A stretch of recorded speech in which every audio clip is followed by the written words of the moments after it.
Egal wie hoch der Berg, egal wie stark der Feind. Bonsoir. C'est un privilège que tu sois là ce soir. Nous allons prier comme d'habitude pour supplier le Seigneur de venir nous conduire parce que nous avons besoin de lui. Éternel, notre Dieu, notre Père, nous venons te remettre ces moments, te suppliant que tu viennes et que tu nous conduises. Père éternel, viens parler au cœur de chacun ce soir et accorde-nous d'obéir à ta parole. C'est au nom de Jésus que nous avons prié. Amen. Donc, bienvenue encore une fois de plus. Et comme nous avons dit, c'est un privilège de t'avoir. Aujourd'hui, nous allons raconter l'histoire d'un homme. Il a un parcours fantastique. C'est un homme qui a voulu résoudre des questions existentielles dans sa vie. Et pour cela, il a décidé de joindre le groupe le plus réputé de son temps. C'était le groupe des pharisiens. Et en plus de cela, il a décidé de faire un doctorat pour résoudre ce genre de questions, des questions existentielles. Donc, il n'avait pas que pensé, mais il a aussi agi. Il s'agit de Nicodème. Nous allons prendre nos Bibles dans Jean 3, du verset 1 au verset 10. Et je vais lire. Mais il y eut un homme d'entre les pharisiens nommé Nicodème, un chef des Juifs, qui vint lui auprès de Jésus de nuit et lui dit: Rabbi, nous savons que tu es un docteur venu de Dieu, car personne ne peut faire ces miracles que tu fais si Dieu n'est avec lui. Jésus lui répondit: en vérité, je te le dis, si un homme ne naît de nouveau, il ne peut voir le royaume de Dieu. Nicodème lui dit: comment un homme peut-il naître quand il est vieux? Peut-il rentrer dans le sein de sa mère et naître? Jésus répondit: en vérité, je te le dis, si un homme ne naît d'eau et d'esprit, il ne peut entrer dans le royaume de Dieu. Celui qui est né de la chair est chair, et ce qui est né de l'esprit est esprit. Ne t'étonne pas que je t'ai dit, il faut que vous naissiez de nouveau. Le vent souffle où il veut, et tu entends le bruit, mais tu ne sais d'où il vient ni où il va. Il en est ainsi de tout homme qui est né de l'esprit. Nicodème lui dit: comment cela peut-il se faire? Jésus lui répondit: tu es le docteur d'Israël et tu ne sais pas ces choses? Gloire à Dieu. Donc, ici là, nous avons l'histoire d'un homme. La Bible dit que c'était un chef des Juifs, c'était un docteur. Et c'était un homme réputé, c'était un homme qui avait de la renommée. Et il vient une nuit pour rencontrer Jésus. Pourquoi? Parce qu'il craignait sa réputation. Alors il vient une nuit pour rencontrer Jésus. Et Jésus le rencontre. Et quand il arrive vers Jésus, il ne vient pas pour lui poser une question comme: Seigneur, qu'est-ce qu'il faut que je fasse pour être sauvé? Ou bien il ne vient pas poser une question quant à ce qui concerne le salut. Mais il vient avec plusieurs, comment il peut dire, il vient avec une musique. Il vient pour flatter. Il vient, il commence à dire à Jésus, oh Jésus, nous savons, disons ce que Nicodème dit. Il va auprès de Jésus de nuit et lui dit, Rabbi, nous savons que tu es un docteur venu de Dieu, car personne ne peut faire ces miracles que tu fais si Dieu n'est avec lui. Oui, Nicodème, c'était un admirateur de Jésus. Il était fasciné par ce que Jésus fait, par ce que Jésus faisait. Mais Jésus n'entre pas dans son jeu. Jésus lui dit, Nicodème, il faut que tu naisses de nouveau. Nicodème est très surpris de la question. Lui qui avait fait de longues études, lui qui était reconnu en Israël. Mais Jésus lui pose une question dont il n'avait jamais confronté. C'est une matière qu'il n'avait jamais eue à l'école.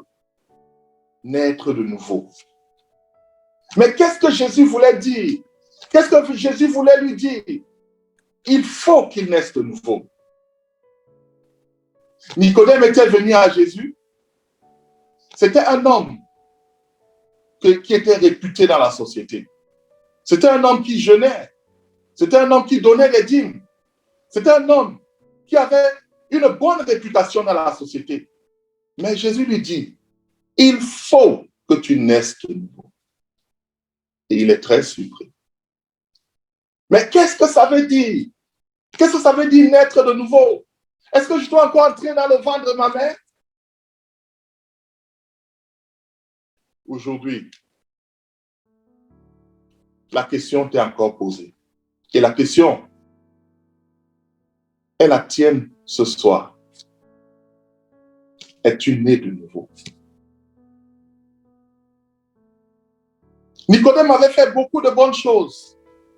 Nicodème, c'était un homme qui avait une bonne réputation. Mais Jésus lui dit, il faut que tu naisses de nouveau. Tu pourrais dire, je lis ma Bible, je fais beaucoup de choses pour Dieu, j'admire Jésus. Mais Jésus te dit, il faut que tu naisses de nouveau. Tu pourrais dire, je suis baptisé. Mais Jésus te dit, il faut que tu naisses de nouveau. Parce que la Bible dit, dans Marc 16 au verset 16, nous allons lire,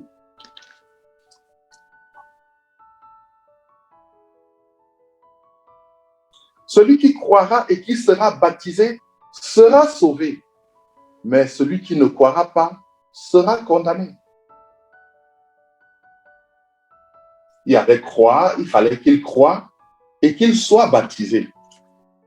Oui, Jésus connaît le baptême. Mais la nouvelle naissance, être né de nouveau, ce n'était pas que le baptême. Tu pourrais dire, oh, je donne mon argent aux pauvres.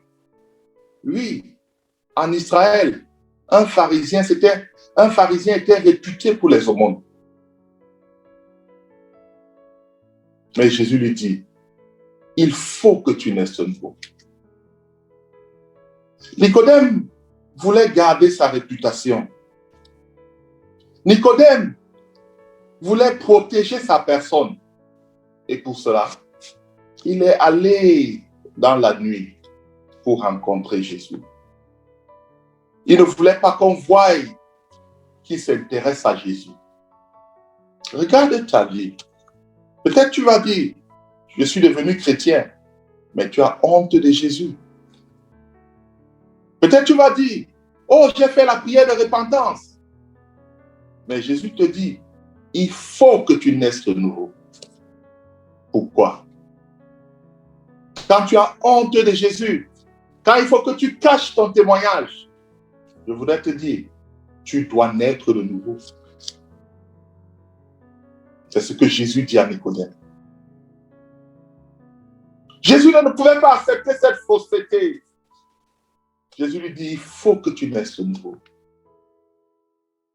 Peut-être que tu as bâti ta vie sur les bonnes choses que tu as faites, sur toutes les bonnes choses que tu as accomplies.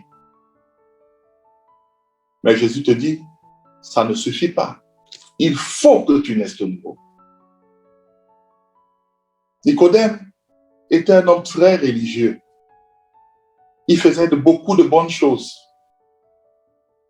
Mais il n'avait pas de rencontre avec Jésus. Il ne connaissait pas Jésus. Il n'avait jamais fait l'expérimentation d'une rencontre avec Dieu. Il connaissait beaucoup de choses au sujet de Dieu.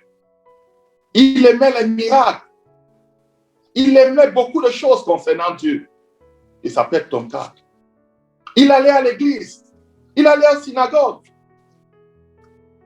Et ça peut être ton cas.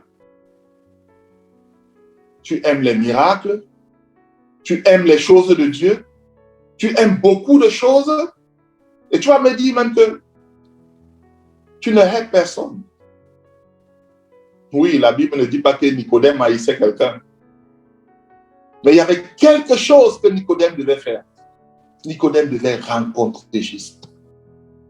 Nicodème devait changer. Quand tu dis « je suis un chrétien » et que tu peux te cacher et que tu peux fuir le témoignage chrétien, je voudrais te dire, tu as besoin de naître de nouveau. Nicodème pouvait se cacher pour que personne ne le voie pour venir rencontrer Jésus. Il voulait protéger sa réputation. Je ne sais pas ce que tu veux protéger. Je ne sais pas ce que tu veux garder. Je ne sais pas ce qui est si fort et que Jésus n'a pas. Jésus avait dit à Nicodème, tu dois naître de nouveau.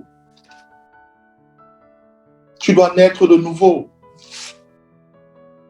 Nicodème, il ne commettait pas la fornication. Nicodème, ce n'était pas un voleur. C'était un homme religieux. C'était un homme qui allait à l'église. C'était un homme qui essayait parfois de marcher avec Dieu. C'était un homme qui avait bâti sa vie dans une certaine moralité. Oui, tu vas me dire, tu es très moral. Tu ne fais de mal à personne. Mais quand Jésus regarde ta vie, il regarde ton cœur. Il regarde combien tu es pourri. Et avec cette pourriture, tu ne peux pas le rencontrer. Et c'était le cas de Nicodème. Sa réputation était plus importante pour lui. Son rang social était plus important pour lui.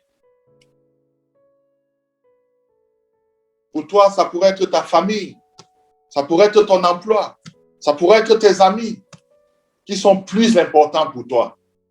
Et alors Jésus peut être mis de côté. L'action de Nicodème avait l'air tout juste anodine. Mais Jésus lui dit, Nicodème, tu dois changer. Nicodème, tu dois naître de nouveau. Il y a plusieurs personnes ici aujourd'hui. Peut-être tu vas à l'église. Peut-être tu es très connu. Peut-être tu chantes même à la chorale. Peut-être même un jour, tu as fait une prière de repentance.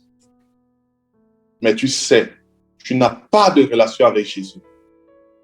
Jésus veut te dire, il faut que tu naisses de nouveau. Il faut que tu naisses de nouveau.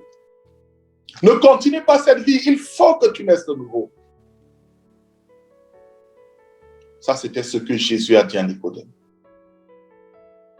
Le baptême, ce n'est pas la nouvelle naissance.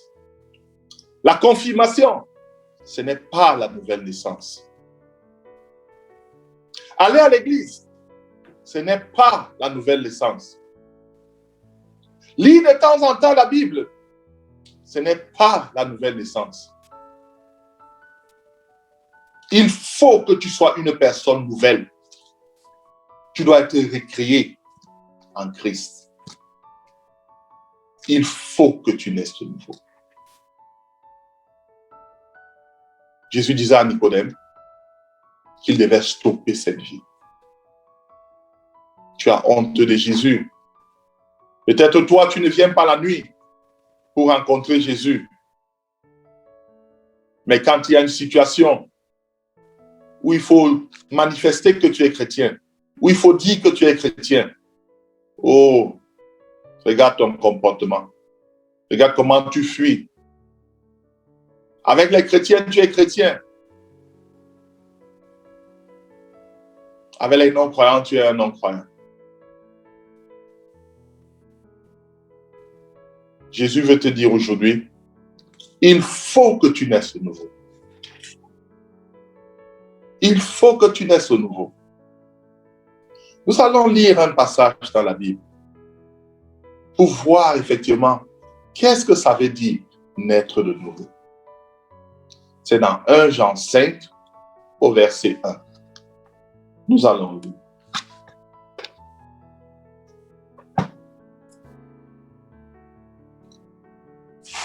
La Bible dit, quiconque croit que Jésus est le Christ est né de Dieu.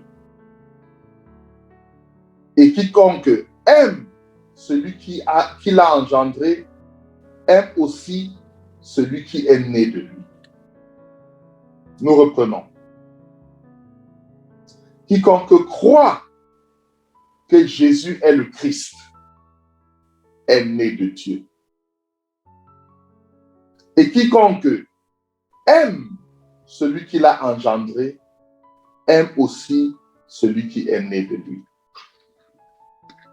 Lui, il faut que tu crois en Jésus-Christ. Il faut que tu donnes ta vie au Seigneur Jésus-Christ. Il faut que Jésus vienne dans ta vie. Pour être né de nouveau, il faut que Jésus vienne dans ta vie. Il faut que tu appelles Jésus dans ta vie. Jésus est venu parce qu'il savait, parce que Dieu savait que l'homme ne peut pas se sauver. L'homme a essayé par plusieurs méthodes de se sauver. Par la religion, comme Nicodème l'avait fait. Par les bonnes actions, comme l'avait fait Nicodème. Par beaucoup de bonnes choses, comme l'avait fait Nicodème. En ayant eu de bonnes relations avec ses amis, ses voisins, mais il n'était pas sauvé. Les bonnes actions d'un homme ne peuvent pas le sauver. Dieu a pourvu une solution pour que l'homme soit sauvé. Et la solution pour l'homme, la solution du péché, la solution pour que l'homme soit sauvé, c'est Jésus. Jésus est venu afin que tu aies la vie. Jésus est venu afin que là où, tu étais défait par l'ennemi, que tu puisses avoir la victoire. Jésus est venu pour que tu puisses avoir une vie chrétienne. Jésus est venu pour que tu puisses vivre une vie chrétienne victorieuse. C'est pour ça que Jésus est venu. Peut-être un jour tu as fait une prière de repentance, mais rien ne s'est passé. Je voudrais te dire, quand Jésus vient, c'est pour changer. Quand Jésus vient, c'est pour te transformer. Quand Jésus vient dans ta vie, c'est pour que tu sois un amoureux de Jésus. Alors, peut-être tu vas à l'église. Je voudrais t'appeler. Comme Jésus a appelé Nicodème, à naître de nouveau. Aller à l'église, ce n'est pas naître de nouveau. Je voudrais t'appeler ce soir à prendre la décision de naître de nouveau. Nicodème devait prendre cette décision. Nicodème devait se lever pour tenir, pour se lever. Il devait se lever pour répondre à l'appel de Jésus?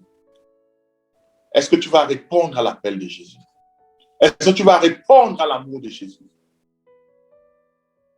Jésus est venu et pour cela, il est allé à la croix. Il est allé à la croix pour te sauver. Il est allé à la croix pour que tu puisses avoir une relation avec Dieu. C'est pour ça que Jésus est venu. Cesse de te cacher dans la religion. Nicodème s'était posé beaucoup de questions. Et il est allé à Jésus.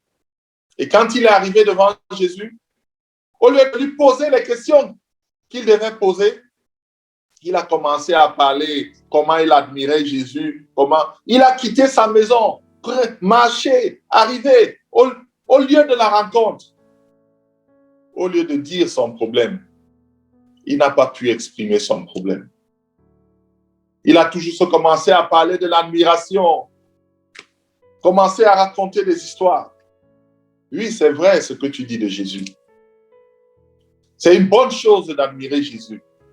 Mais Jésus te dit, il faut que tu naisses de nouveau. C'est aujourd'hui le jour. C'est le jour de la décision. Il faut que tu te lèves et que tu décides de naître de nouveau. Tu crois en Jésus. Tu invites Jésus dans ta vie. Tu l'appelles de devenir dans ta vie et d'être ton sauveur et ton Seigneur. Et alors, quand Jésus vient dans la vie d'un homme et qu'il est né de nouveau, il est préoccupé par Jésus. Il aime Jésus. Sa préoccupation, c'est Jésus. Sa préoccupation, c'est la même préoccupation que Jésus avait, qui est celle de sauver ceux qui sont perdus. Assieds-toi, confronte, es-tu né de nouveau? Nous allons prier. Peut-être ce soir, tu veux prendre la décision de naître de nouveau. Tu veux prendre la décision de commencer avec Jésus.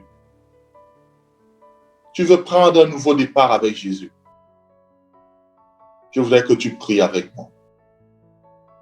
Ce n'est pas une formule que tu es en train de réciter, mais tu supplies Jésus de t'accepter.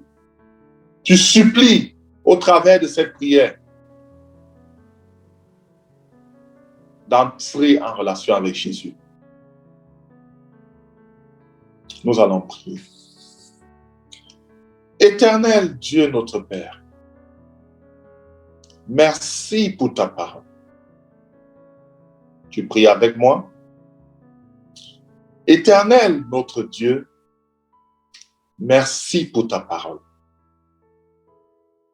Seigneur, j'ai voulu te trouver au travers de la religion. Seigneur, j'ai voulu te trouver au travers des bonnes choses que je fais. Mais aujourd'hui, tu me demandes de naître de nouveau. Oui, Jésus, je crois en toi. Et je te supplie de venir dans ma vie et d'être mon sauveur et mon Seigneur. Je veux t'appartenir pour toujours et je vais vivre pour toi. Au nom de Jésus-Christ. Amen. Si tu as fait cette prière avec moi, tu as commencé.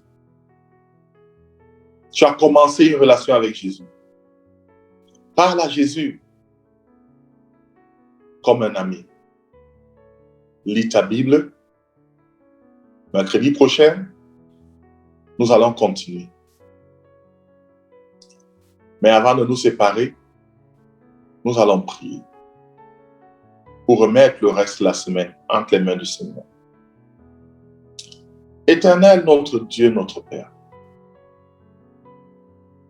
merci pour ta parole. Nous prions que tu viennes nous conduire tout le reste de la semaine. Nous prions que tu nous protèges et que tu nous ramènes la semaine prochaine pour écouter ta parole. Accorde-nous de marcher chaque jour avec toi. Accorde-nous de grandir chaque jour dans l'amour pour toi. Au nom de Jésus-Christ. Amen. Sois béni. À mercredi prochain.